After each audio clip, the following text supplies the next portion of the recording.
There is no question that gold is doing quite well right now. At this point in time, it's getting much closer to its all-time high, flirting with $2,000 an ounce. And I'm going to talk about 4 different things that very well could drive gold to its all-time high yet again. Let's explore!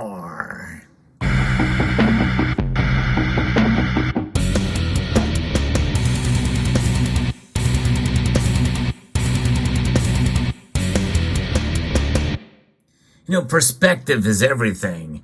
If you're getting into gold at this point in time, you're getting in at near the top. In fact, some have started buying gold when it was over $2,000 an ounce. And so many people feel it should be much higher than that. But the fact of the matter is that it is really performing quite well. And there's probably more headroom for it to move lower than higher. However, these 4 different things I'm going to be talking about now are definitely working in gold's favor. But it's all about perspective. So the first one would think should drive the price of gold higher. And in fact, it is. That's number 1, inflation. But in the past, we've seen new reports of inflation. Typically, the price of gold drops, which seems contradictory. But the reason why that occurs is because of the perceived Federal Reserve action. And I'll talk about that because that's point number 2. We've already gotten to 2 points already, but first let's go back to inflation. Inflation is becoming entrenched. Entrenched inflation means that no matter what the Federal Reserve does, it has been persistent, and that has been the case. And so therefore, it is a fact that has finally come to affect the precious metal space. Now, inflation can be defined in a couple of different ways. I define it based off of what the Federal Reserve does. Our central bank here in the United States has added more of these to the economy, to the money supply. That's the M2 money supply, which is the most popular measure. And though they have been pulling back on those because of the previous rounds of quantitative easing, which created these both digitally and physically, we have started to see this inflation. That has one root direct cause by this institution, the Federal Reserve, has caused inflation. That's aside from natural market forces, and some of those seem to be unnatural at times.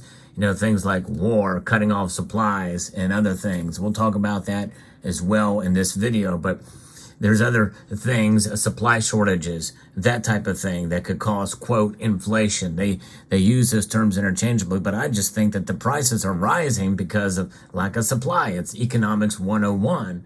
To me, that's independent of inflation.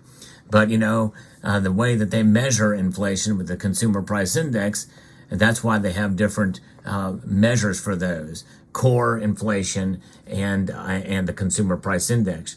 But make no mistake, inflation is high and persistent aside from the actions of the Fed.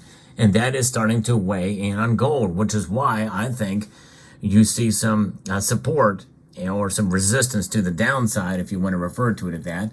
But that is something that is going to push prices higher as inflation stays entrenched.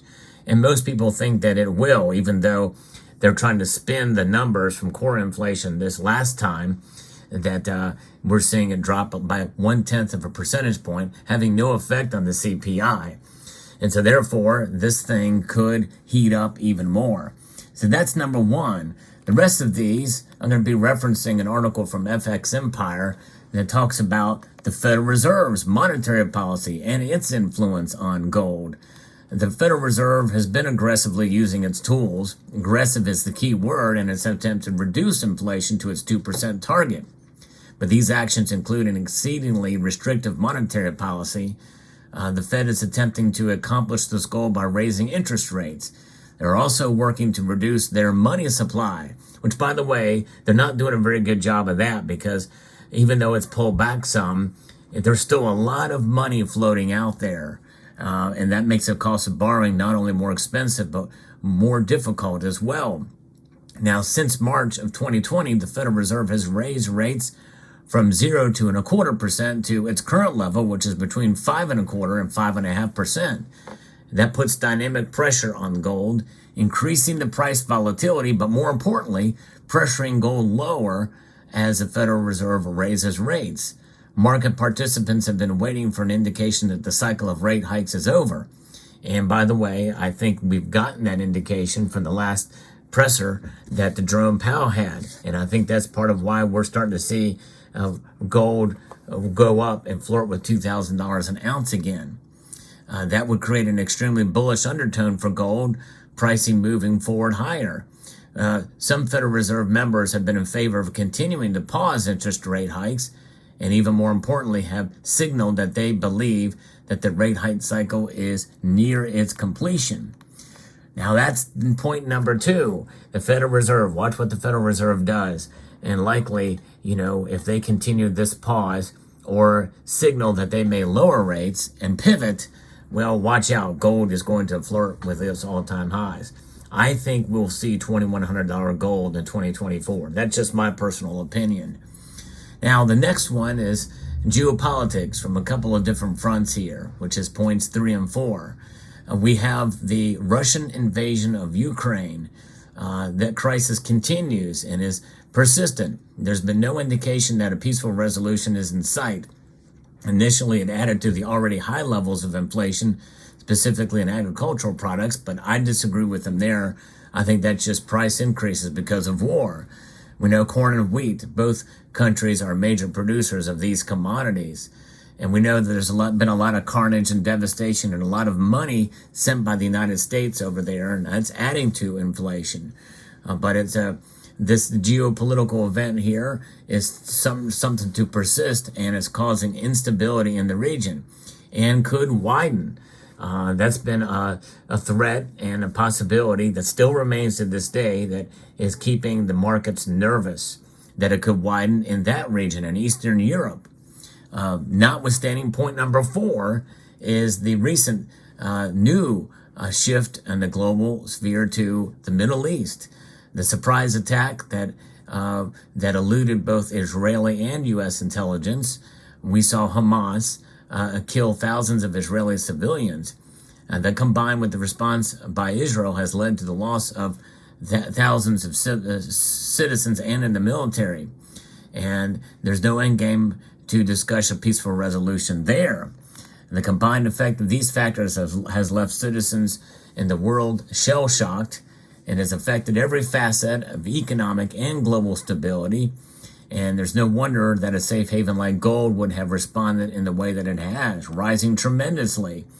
And we saw that on October the 9th. We did a market watch, and we that for that Sunday after that, and we saw the prices spike up fairly dramatically. And gold is within striking distance now of $2,000 an ounce, and that is because of the geopolitical crisis that we're seeing in those two theaters. Now, the theater of the Middle East and the theater in Eastern Europe, in Ukraine, is something that we're keeping an eye on. But also, think about Taiwan. There's not been much talk about Taiwan, but if China were smart, well, they would probably invade there soon.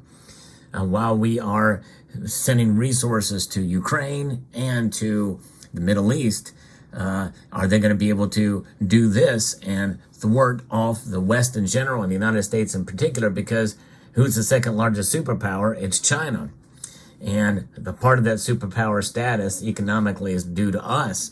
Look at how many things are still made in China, how much we depend upon them, how much manufacturing is not happening in the United States. Look at how many cars are made, for instance, overseas, in other places, and a lot of the components and electronics that come through China. It really is something to see, and how much reliance we have on them. And likely, in order to have sanctions occur against China for invading Taiwan, well, let's just be honest with ourselves. It's not going to happen. It's not going to happen in the same way that it's happening with Russia. Why? Because Russia has the economy the size of Italy. We can really do without Russia. And so we can apply those sanctions. We can weaponize our dollar against them. Don't think it'll have the same effect over there in the East completely with China and Taiwan. So those are the factors that are coming into play here.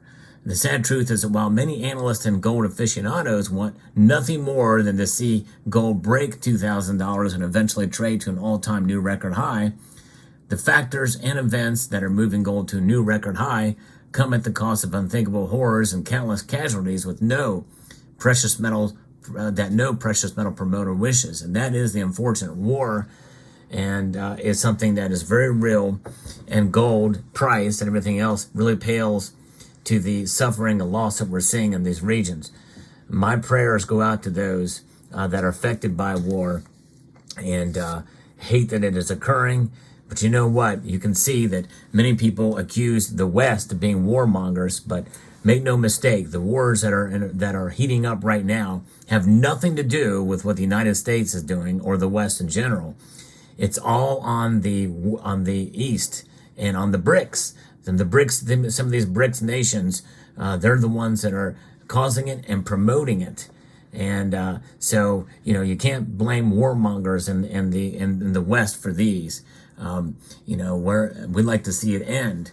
But nonetheless, there's that. And of course, we know that with some of the BRICS nations, by the way, some of them have talked about, because of sanctions by the West, and by the United States in particular, they want to declare themselves independent from the dollar. Therefore, many of these banks, and this is a bonus one, by the way, folks, many of these BRICS nations, or ones that are more closer aligned with them ideologically, which, by the way, their ideological spectrum is much wider and more vast than those of the G7 and G20 nations of the West. But in spite of that, many of these nations are accumulating gold at a record pace, and that, I believe, is also contributing to gold's all-time high specifically. So there you have it. And so gold is something that's smart to have, smart to own, and it's smart to buy. And I think even with the price flirting with its all-time high, even though there may be some room for it to move back down to some degree, I personally think that we're not going to see much lower prices than what we are at right now. But that's just my personal opinion. I could be wrong. Been wrong before. Will be wrong again. But let me know what your thoughts are about this situation. Hope you found this video informative, insightful, and educational. And I've not asked anybody to subscribe and like this video yet. I'm probably not going to do that this time. Just going to let it sit right there. Let it soak into your conscience. Okay? Let it soak into your conscience. In fact, put those words in the comment section down below if you made it this far in the video, to let me know you watched it all the way through. Let it soak into your conscience. All right, a multitude of gratitude to you all for taking the time to watch this video.